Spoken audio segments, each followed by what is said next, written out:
अस्सलाम वालेकुम students, welcome back to math classroom. Previous lecture में हमने सेक्शन 2.1 की एक्सरसाइज स्टार्ट की हुई थी। क्वेश्चन नंबर 11 को सॉल्व किया था। आज के लेक्चर में हम सॉल्व करेंगे क्वेश्चन नंबर 12। देखते हैं हमारे पास क्वेश्चन नंबर 12 क्या है। Let A B C D be numbers, हमें 4 नंबर्स दिए हैं satisfying 0 less than A less than B. इस कंडीशन को सेटिस्फाई कर रहे हैं। 4 नंबर्स हैं, इन दोनों कंडीशंस को सेटिस्फाई कर रहे हैं। 0 less than A less than B and C less than D less than 0। 4 जो हमने नंबर्स लेने हैं वो इस तरह के नंबर्स लेने हैं कि वो इन कंडीशन को सेटिस्फाई करते हों। हमने इन कंडीशन को देखते हुए 4 नंबर खुद से चूज कर लेने हैं और एग्जाम्पल देनी है जिसके थ्रू हम प्रूव कर सकेंगे A C less than B D है and 1 where B D less than A C. एक एग्जाम्पल हमने ऐसी देनी है जिसमें A C less than B D हो और एक एग्जाम्पल ऐसी देनी है जिसमें B D less than A C हो। खुद से नंबर चूज करने हैं। नंबर कैसे चूज करने हैं, इन कंडीशंस को देखते हुए और इन 2 कंडीशन को प्रूव करना है। चलें इस प्रॉब्लम को सॉल्व करते हैं। अब ये है हमारे पास क्वेश्चन नंबर 12। हमें 4 नंबर्स दिए हैं, हमने नंबर खुद से चूज करने हैं। ए बी सी डी कोई भी 4 नंबर्स हैं, हमने खुद से चूज करने हैं। कैसे चूज करने हैं, इन कंडीशंस को देखते हुए खुद से 4 नंबर चूज करने हैं। अब ये कंडीशन क्या है, 0 less than A less than B, कि हमने ए की जो वैल्यू चूज करनी है वो 0 से बड़ी होनी चाहिए और बी की जो वैल्यू चूज करनी है वो ए से बड़ी होनी चाहिए। अब 0 से बड़ा क्या होता है 1 और 1 से बड़ा क्या होता है 2। ठीक है, यहाँ पे हमने ए की वैल्यू चूज कर ली 1 लेकिन बी की वैल्यू चूज की 3। अब हम देखेंगे कि हमने बी की वैल्यू 3 क्यों चूज की। अब ये क्वेश्चन तो बहुत आसान है लेकिन बच्चों को कंफ्यूजन होती है कि हमें कैसे पता चलेगा कि कौन सा नंबर चूज करना है। ठीक है, अब हमें तो नहीं पता यहाँ पे 3 कैसे आया। लॉजिक ये है कि हमें ये पता होना चाहिए कि हमने कौन सा नंबर लेना है, किसके थ्रू ये प्रूव हो सकते हैं। ठीक है, अब मैं आप लोगों को बताऊंगी कि यहाँ पे मैंने 3 क्यों लिया हुआ है। ठीक है, और सेकंड जो सी और डी की वैल्यू है उसमें उन्होंने कहा है कि जो डी है वो 0 से लेस होना चाहिए। अब 0 से लेस हमारे पास क्या होता है, माइनस में वैल्यूज आ जाती हैं। तो 0 से लेस -1/2, -1/2 से लेस -1, क्योंकि माइनस में वैल्यू जितनी बड़ी होती जाती है वो जितनी बड़ी हो माइनस की वैल्यू वो उतनी छोटी होती है। अब यहाँ पे -1 जो है वो छोटा होगा और -1/2 जो है वो बड़ा होगा। 0 से लेस हमारे पास क्या है -1/2, इसीलिए डी की वैल्यू हमने चूज कर ली -1/2 और -1/2 से पीछे जाए तो हमारे पास -1 आता है। इस कंडीशन के थ्रू हमें पता चल गया कि डी और सी की वैल्यू कौन सी चूज करनी है। 0 से पीछे -1/2, डी की वैल्यू -1/2 आ गई और इससे पीछे जाए तो -1, सी की वैल्यू -1 आ गई। 0 से बड़ा 1, ए की वैल्यू 1 आ गई और बी की वैल्यू यहाँ पे 2 क्यों नहीं ली, हमने 3 क्यों ली है, ये हमने देखना है। चलिए हम पहले देखते हैं कि हमने यहाँ पे बी की वैल्यू 3 क्यों ली है। अच्छा बच्चों, हमने प्रूफ क्या करना है, एक हमने प्रूफ करना है कि ए C less than B D और प्रूफ करना है B D less than A सी। सबसे पहले हम प्रूफ करते हैं B D less than A सी। हमने ए बी और सी डी की वैल्यूज को चूज कर लिया है। हमने देखना ये है कि हमने बी को 2 के इक्वल क्यों नहीं लेट किया, जब हम सॉल्व करने लगे उसको 3 क्यों लेट किया। अब हम देखते हैं कि बी को जब हम 2 पुट करेंगे तो हमारे पास कौन सा एरर आ रहा है जिसकी वजह से हम 3 पुट कर रहे हैं। अगर यहाँ पे हम बी की जगह 2 पुट करें तो हमारे पास क्या क्वेश्चन है, हमने क्या प्रूव करना है, B D less than A सी। अब बी हमारे पास 2 है, डी हमारे पास -1/2 है। जब इन दोनों को मल्टीप्लाई करेंगे और दूसरी साइड पे ए सी है, ए 1 है, सी -1 है, 2 से कैंसिल हो जाएगा। बी और डी है ना, 2 से कैंसिल हो जाएगा। -1 less than -1 which is not true, क्योंकि हमारे पास दोनों लेफ्ट और राइट साइड पे सेम नंबर बन रहे हैं। इस तरह ये हमारे पास ट्रू नहीं है। की वैल्यू 1/2 चूज की है, इसीलिए हम बी की वैल्यू 2 चूज नहीं कर सकते क्योंकि दोनों कैंसिल हो जाएंगी और हमारे पास लेफ्ट और राइट जो है साइड दोनों सेम हो जाएंगी, उसको हम लेस देन नहीं कह सकते। इसीलिए so we can not choose B equals to 2, इसीलिए बी को हम 2 चूज नहीं कर सकते। That's why we choose B equals to 3, इसीलिए हमने यहाँ पे बी की वैल्यू 3 चूज की, क्योंकि अगर बी को 2 चूज करेंगे तो दोनों साइड सेम आ जाएंगे और हम प्रूव नहीं कर सकेंगे। अपने स्टेटमेंट को प्रूव करने के लिए यहाँ पे हमने बी की वैल्यू 3 चूज की। ठीक है, ये इसका लॉजिक है। अब यहाँ पे हम मुख्तलिफ वैल्यूज लेके इस क्वेश्चन को प्रूव कर सकते हैं। अब यहाँ पे अगर हम d की वैल्यू कोई और ले लें तो हम b की वैल्यू 2 पुट कर सकते हैं, ठीक है। यहाँ पे अब इनफाइनाइट नंबर्स हैं, हम कोई भी नंबर पुट करके इस स्टेटमेंट को हम प्रूव करवा सकते हैं, लेकिन जहाँ पे मैंने जो वैल्यूज़ ली हैं उसके मुताबिक यहाँ पे b की वैल्यू हम 2 नहीं ले सकते, b की वैल्यू 3 ले सकते हैं। यहाँ पे हम कोई भी नंबर लेके इस क्वेश्चन को प्रूव कर सकते हैं। चलें अब हम ये वाली वैल्यूज़ पुट करके अपनी गिवन कंडीशन है इसको प्रूव करवाते हैं। हमने a की वैल्यू 1 ली, b की वैल्यू 3 ले ली, ठीक है। अब 2 क्यों नहीं ली वो मैंने आप लोगों को बता दिया है। 0 से बड़ा था 1, a की वैल्यू 1, 1 से बड़ा 2, 2 हम नहीं ले सकते, उसकी लॉजिक मैंने आप लोगों को बता दिया है, इसलिए हमने 3 चूज़ कर लिया। और c और d की वैल्यू कैसे चूज़ की, 0 से लेस -1/2 और -1/2 से लेस -1। इस तरह c d की वैल्यूज़ जो है उसको चूज़ कर ली। हमने प्रूव क्या करना है, b d less than a c, values को पुट करते हैं, b d फाइंड करते हैं, b की वैल्यू हमारे पास 3 है, d की वैल्यू -1/2 है, इसको सॉल्व करेंगे तो क्या आ जाएगा -3/2 which is equals to -1.5। Same as it is हम ac को सॉल्व करते हैं, a की वैल्यू 1, c की वैल्यू -1, इसको सॉल्व करेंगे तो आंसर हमारे पास आ जाएगा -1। माइनस में जितनी बड़ी वैल्यू होगी वो उतनी छोटी होती है। अब ये बड़ी है ये छोटी है, अब माइनस के लिहाज से देखें तो ये छोटी होगी और ये बड़ी होगी, क्योंकि माइनस में वैल्यू जितनी बड़ी होती है वो उतनी ही छोटी होती है। अब इस तरह हमने प्रूव कर दिया कि B D less than A सी, -3/2 छोटा है -1 से, और हमने जो गिवन कंडीशन थी कि प्रूव करें B D less than A सी, वो हमने एग्जाम्पल के थ्रू प्रूव कर दिया। और सेकेंड हमने क्या प्रूव करना है, ए C less than B D.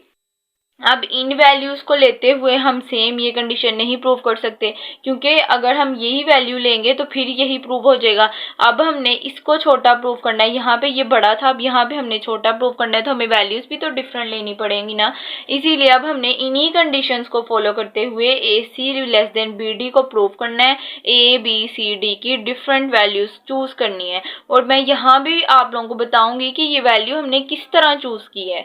Basic बात तो ये है, क्वेश्चन तो इस क्वेश्चन को तो कोई भी सॉल्व कर सकता है, लेकिन हमारे माइंड में ये क्वेश्चन आता है कि हमने ये वैल्यूज चूज कैसे की।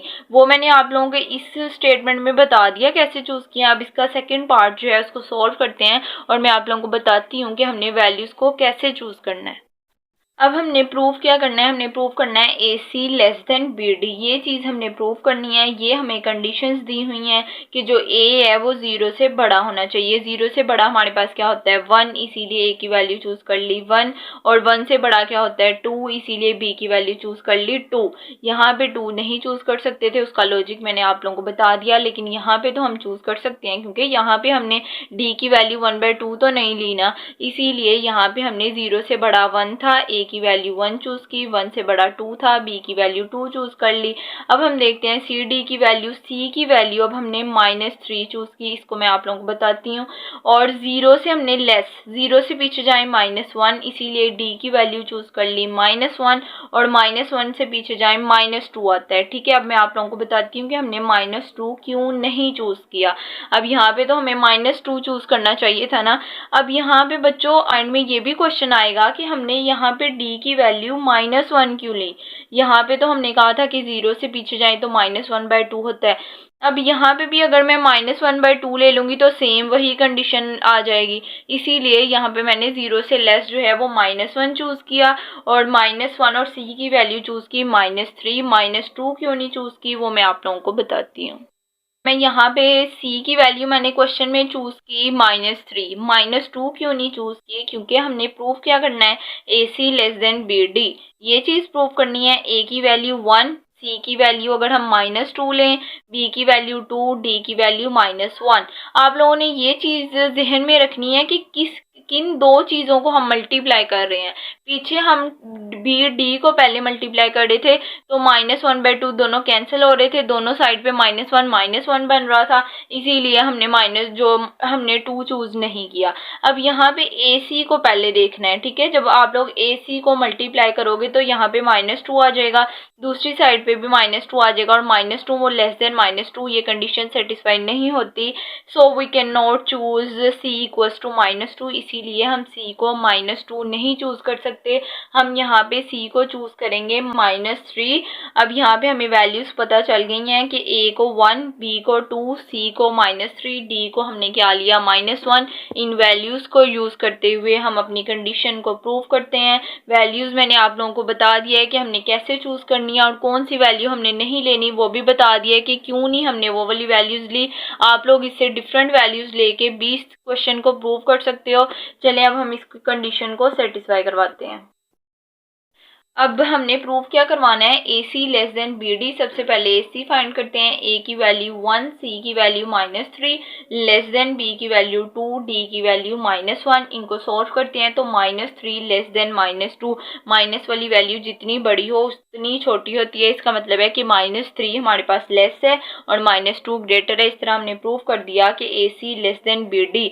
सो आप लोगों को अच्छे से समझ आ गई होगी। यहाँ पे हमने बी की वैल्यू 3 चूज की, क्योंकि अगर 2 चूज करते दोनों ने कैंसिल होके हमारे पास -1 लेस देन -1 आ जाना था, जो कि हमारे पास कंडीशन सेटिस्फाई नहीं होती, इसीलिए यहाँ पे बी की वैल्यू 3 चूज की। अब हमने सेकंड पार्ट में सी की वैल्यू -3 चूज की, -2 इसीलिए नहीं चूज किया कि अगर -2 चूज करते तो दोनों साइड सेम हो जानी थी और हमारी जो स्टेटमेंट थी वो प्रूव नहीं हो सकी थी, इसीलिए सी की वैल्यू -3 चूज की। तो अब हम सॉल्व करते हैं क्वेश्चन नंबर 13। क्वेश्चन नंबर 13 की हमारे पास स्टेटमेंट क्या है कि if A B belongs to R, दो नंबर हैं ए और बी, अगर हमारे पास ये रियल नंबर में से बिलोंग करते हो, शो दैट, हमने क्या शो करना है, A square plus B square equals to 0।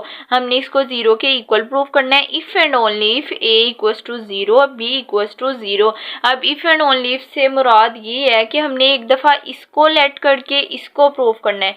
एक दफा हमने सपोज कर लेना है A equals to 0, B equals to 0 और हमने प्रूव करना है A square plus B square equals to 0। और एक दफा इसको लेट कर लेना है A square plus B square equals to 0 और प्रूव करना है A equals to 0, B equals to 0। ये हमारे पास क्वेश्चन है, चलें इसको सोल्व करते हैं। क्वेश्चन नंबर 13 है, दो एलिमेंट्स हैं रियल नंबर से बिलोंग करते हैं। सबसे पहले अगर हम ये चीज़ लेट कर लें कि A square plus B square equals to 0 है, तो हमने प्रूव क्या करना है, हमने प्रूव करना है ए इक्वल्स टू 0 और बी इक्वल्स टू 0। अब इसको लेट कर लिया है, ये चीज़ को हम प्रूव करते हैं। A square plus B square equals to 0, अगर इनका सम 0 है तो इसका मतलब है कि ए स्क्वायर भी 0 के इक्वल है और बी स्क्वायर भी 0 के इक्वल है। इसको हम सेपरेट कर सकते हैं और अब हमने दोनों साइड पे स्क्वायर रूट अप्लाई कर देना है। ए स्क्वायर इसका स्क्वायर रूट और बी स्क्वायर का स्क्वायर रूट से कैंसिल हो जाएगा। ए इक्वल्स टू 0 और बी इक्वल्स टू 0। इस तरह हमने एक दफ़ा इसको 0 के इक्वल रखा, एक दफ़ा इसको 0 के इक्वल रखा और A equals to 0, B equals to 0 ये चीज़ प्रूव कर दी। अब हमने इसको लेट किया, ये चीज़ प्रूव कर दी। अब ये चीज़ लेट करते हैं और इसको प्रूव करते हैं। इसका सेकेंड पार्ट देखते हैं। Now we have to prove that if a equals to 0 and b equals to 0। अब ये चीज़ गिवन है, प्रूव क्या करना है, A square plus B square equals to 0। अब हमारे पास गिवन है कि अगर ए इक्वल्स टू 0 और बी इक्वल्स टू 0 है, अगर हम इसका स्क्वायर लें तो क्या बन जाएगा, ए स्क्वायर इक्वल्स टू 0, क्योंकि 0 का स्क्वायर तो 0 के इक्वल आ जाएगा और बी स्क्वायर इक्वल्स टू 0 आ जाएगा। ये इक्वेशन 1, ये इक्वेशन 2, दोनों इक्वेशंस को हम ऐड करेंगे, क्या बन जाएगा, A square plus B square equals to 0 plus 0 which is equals to A square plus B square equals to 0। इस तरह हमने प्रूव कर दिया कि अगर हमारे पास दो एलिमेंट्स हैं रियल नंबर में से बिलोंग कर रहे हैं, इसको लेट करेंगे तो A equals to 0, B equals to 0 आ जाएगा। अगर इसको लेट करेंगे तो A square plus B square equals to 0 आ जाएगा। यही हमने प्रूव करना था। तो आप लोगों को अच्छे से समझ आ गई होगी। कोई भी कंफ्यूजन हो तो कमेंट सेक्शन में ज़रूर पूछिएगा। वीडियो पसंद आई हो तो लाइक कीजिएगा। Thanks for watching. अल्लाह हाफिज़।